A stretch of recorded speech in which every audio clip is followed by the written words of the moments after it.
how it feels because I know. Oh my god, you lost your passport. Yeah, so Cambodia, right? Yeah, Oh my whoever God. doesn't know, I got mugged in Cambodia. Hi everyone, welcome to the Gleevers podcast. Today we have a very very special guest and the first guest. She's a lawyer, she's an entrepreneur, a content creator, travel blogger, and most importantly, a super cool person. Swathi Hariharan. Yay, that's me. Thank you so much for joining us. Thank you so much for having me. So you're a lawyer and a content creator. So that's amazing. And I want to know, like, how did you switch from lawyer to being a full-time content creator? How did you end up being a full-time content creator? Okay, that's a little bit of a funny story, a little Yeah? embarrassing as well. So Okay. I started creating content just for fun. Mm-hmm.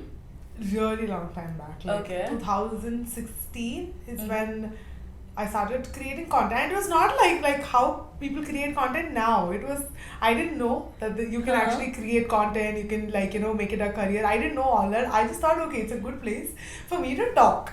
Okay. So it was more like just doing random stuff, like random whatever. And videos were always my medium. I didn't do any writing part or like picture part, not much. So I started making these YouTube videos just for the sake of making YouTube videos.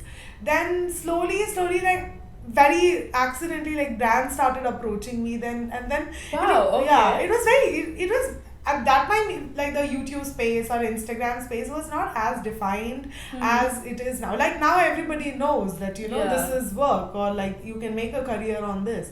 But back then it was not like that, and even I didn't know this. So randomly, like brands started approaching and they would be like, okay, we'll send you this thing, and I would get so excited. I was in college at that time. I would get so excited. Okay, somebody's sending me a kajal, somebody's sending me a lip gloss. So cool. Yeah, and it was just like that. But then like soon there was a very serious kind of collaboration that came my way, and I by that time I started even working as a lawyer. Oh, okay. So my work, okay. and when I was working in when I was pursuing law, then my content creation took a backseat. It was Okay. it wasn't very serious. So I was like, okay. Once in a while, whenever I feel like I'll upload one random vlog. Like you see these random YouTube channels, Yeah. right? It was more like that. But then one day, one like serious collab. It was for Tata brand. Wow, Tata, okay. the automobile brand. Okay. Tata, Hexa, and they wanted to do like a video, this thing, and somehow they really liked my content. I don't know what they saw in that at that time, and it was pretty good pay. What's good at that time? At that time, if like I don't know how to really tell you, but it was pretty good. Good. Okay. What okay. I would make in 10 days, I could make in like an hour. So so that's when I really got to know that okay, like there is real potential of work. And then in that event, I met a lot of other creators who were pursuing this more seriously, not Okay. full time maybe, but more seriously. And I don't know, then I myself started being a little more serious about Okay. content as such, and then I started doing it. But what kind of content did you start with? Okay, I started with random content. You cannot really put it in a niche. Okay. But I would say like it was mostly like whatever I really liked. So I was at a stage where I started just making money, Okay. and had As a lawyer, right? as a your lawyer, first yeah, as a job, lawyer, and had no responsibilities. Okay. So I would buy all these products that basically creators endorse. It was very naive and stupid. So you did get influenced by creators. Very to- much. Right. Very much. Oh, okay. And I do not really endorse that. Please don't get influenced by any of us. Like, use your own brain. But I've done that as well. Yeah. I've done that, spent a lot of my money. And basically, yeah, sometimes I would do some product review. I would trash brands. Like, say that this is really not good. Bad. This is like, bad. really not good. I would do that. Maybe But like travel. this is with the products that you've bought. I bought. So like reviews and stuff. Yeah. So Okay. once you get to a number, then like a lot of brands reach out to you. Reach Then out. you also kind of know that you don't burn bridges with a lot of people. Yeah. But at that time, it was not really like that. Like I would do that and then travel vlogs.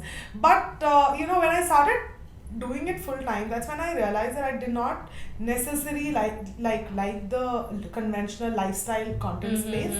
Okay. I liked travel. So I think content somewhere kind of evolves. So I started with, you can say, like random videos and mostly lifestyle focused, but then it switched to travel. Now, so it's mainly travel. But how do you like start to like go towards the monetization of the content? Like, is it very hard? Like, do you have to approach brands first, or do the brands come to you? Like, what is the bar? So like I said, like when I got onto that space, there were very few creators as such. So even now, like a lot of the brands that I work with, I work with them since the beginning. Okay. So there is that relationship that they have with probably me or somebody who started around that time versus somebody who they like start working now. That's very different. Oh, okay. Like the brands who have seen start and grow, and now they're like really big brands in the country, and that makes me so happy. That's so nice. That makes me so happy. But do you have any examples of those brands? Can you reveal it? Okay, so one of the brands that I've worked extensively is Wow Skin Science. Even I worked with them quite extensively, and my first collaboration was with them in 2016. Oh, When it was that was a phase when I was like randomly doing like when you've seen those YouTube channels, like, which are very random, not serious, like once in a month, once in like 5 months kind of videos, that kind of. So I've worked with them throughout, like even now I work with them, and now they're like a really big brands, and now people like Bhumi Pednekar or like Disha Patani, they endorse their product. But how do you but now since you're married to somebody who is serving in the army, how do you manage your work and this, like, I'm sure you keep traveling now as well, like moving, so, and your job also involves traveling, so how do you manage that whole like situation, the relationship, everything? That way I would say that it's just like how it would be for any other person to manage like their life and work, because we move every 2 years and we get like adequate notice that when you have to move.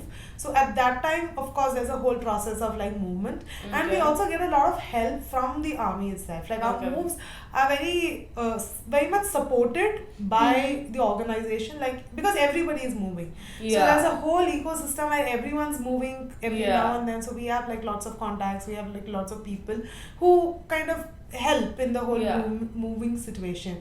For civilians, it's usually daunting because they have no idea about how to go about it. Like for me it sounds like so, I don't know, amazing and awesome, like awe-inspiring, that oh my god, you're like every 2 years you're moving to a part of town you've never been to. And Adrian, I'll tell you what, now this is something that I had to realize for myself. Okay. If I don't move after 2 years, I feel weird. Really? I don't want to be in like one space. I don't want to be stuck in one place. And it's also like a great opportunity. Oh, I'll tell you one thing. You asked me about my childhood and I forgot. Okay. This movement, I think, was kind of like a blessing in my life. You know about that awkward space in your life now when you're like this lame person.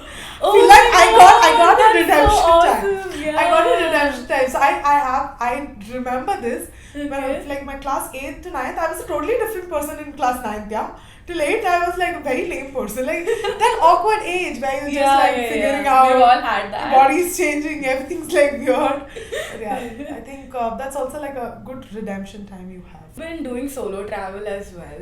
So what do you like the most? Like solo traveling or traveling with the group? Or like with friends, with your spouse? Is it different? What's your mindset like? I think like all the different types of travels, they're all great in its own way. But now I think I enjoy traveling with people. Yeah. A little more. Okay. Probably when I was younger, I liked solo travel. A little more than how much I like solo travel now. Now I'm not really like a big fan of solo travel as such. Like I've been there, done that. Oh. Yeah. Did you start off with solo traveling or? For most people, solo travel happen out of necessity. It's not like people intend to go solo. At least when they're starting out, people don't intend. It's more like, okay, nobody is coming, fine, let me just go on your own. But solo travel in one or the other way, it's really good, because I personally think that solo travel never stays solo. You end up meeting people, and then, then you kind of make your own groups. There. My last trip was solo. I went to Ladakh, and I met 2 other solo travelers, and all 3 of us were practically hanging out like throughout. So that way solo travel is great, but I also really like now traveling with my friends and traveling with Amod, my husband. It's all like fun. It's nice. But again, like for them, they might not say that, because traveling with a travel blogger is very different from like traveling on your own, or like, going for a chill trip.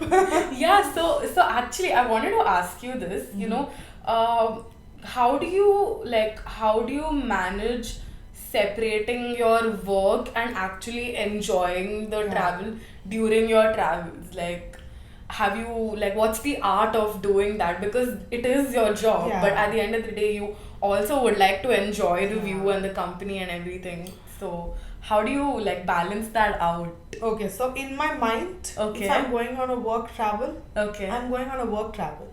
It's not like... It's like work. It's like work. It's like work. So, जब मेरा काम हो गया, उसके बाद maybe I will sit, enjoy when there's no camera. So that's definitely in my mind, at least in my mind, there's a compartmentalization that I do. This is work, this is fun. When I went to Tanzania, that was a personal trip for me. And so I went on that trip with Amod, and lucky for me, I had in fact lost my phone, so मेरे पास कुछ था नहीं. My camera was there, but then I didn't really want to create content. So if you see on my Instagram, there's not a lot of content from Tanzania where you could actually create tons of content. But it was a personal trip, and that was a choice that I'm not going to be really creating content. So I feel like how you take break from your work, go for trips. Even I or other travel creators, we also take from our usual trips, and also do trips where you don't see, the audience don't see much of it.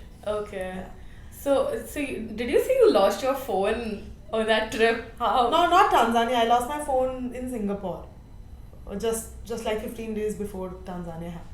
How? Somebody stole it. Oh no! And how did you manage? But you were not solo. That's a good. So Singapore, I was not solo. I was with a videographer. So we had gone there for a work trip.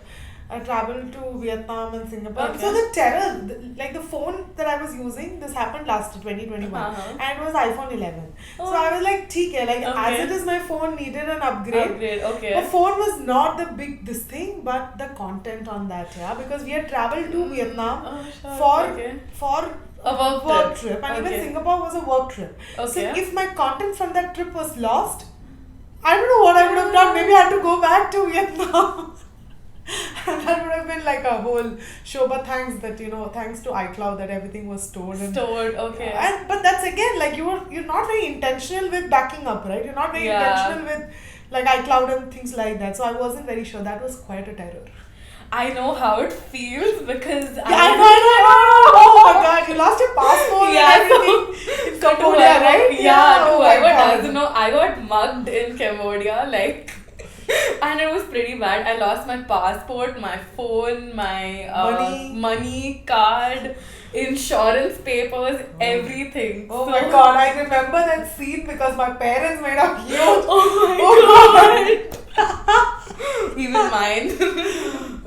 That was... Even when I visited Cambodia, Hidu was all beware. He was so skeptical, you'll get mugged. And I went alone also. He's like, you'll get mugged, this and that. So I think with Cambodia, right, the worst thing that can happen to you is get mugged. That's the worst thing. Other than it's super safe, it's I think it's a matriarchal Personally, society. I loved it. I feel like the people there were really nice, and I loved Cambodia.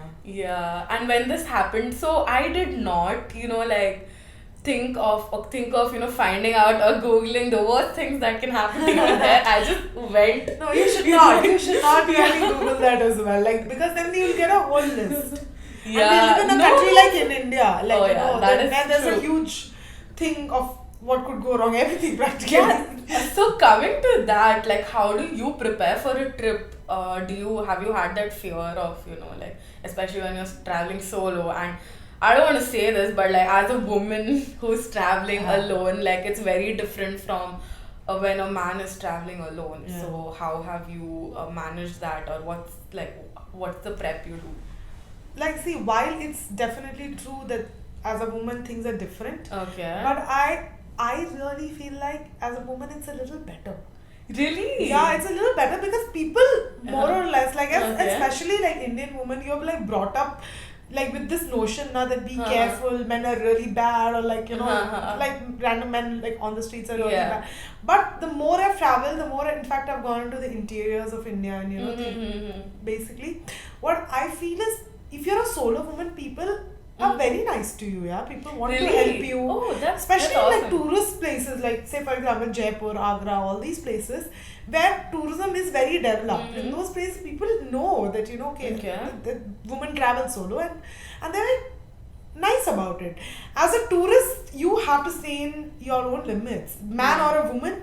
This is something that I keep saying. If you go to anywhere in the world, and if you just go to a remote location on your own, I wouldn't say inviting trouble, but there are a lot of chances of things going wrong. Whereas if you go to some places where tourists as it is visit those places, then it's not really all that bad. Even the society or the economy of most places depend on tourism, so people do treat tourists very nicely. So here I'm really spilling the tea. I just do not like it. No? I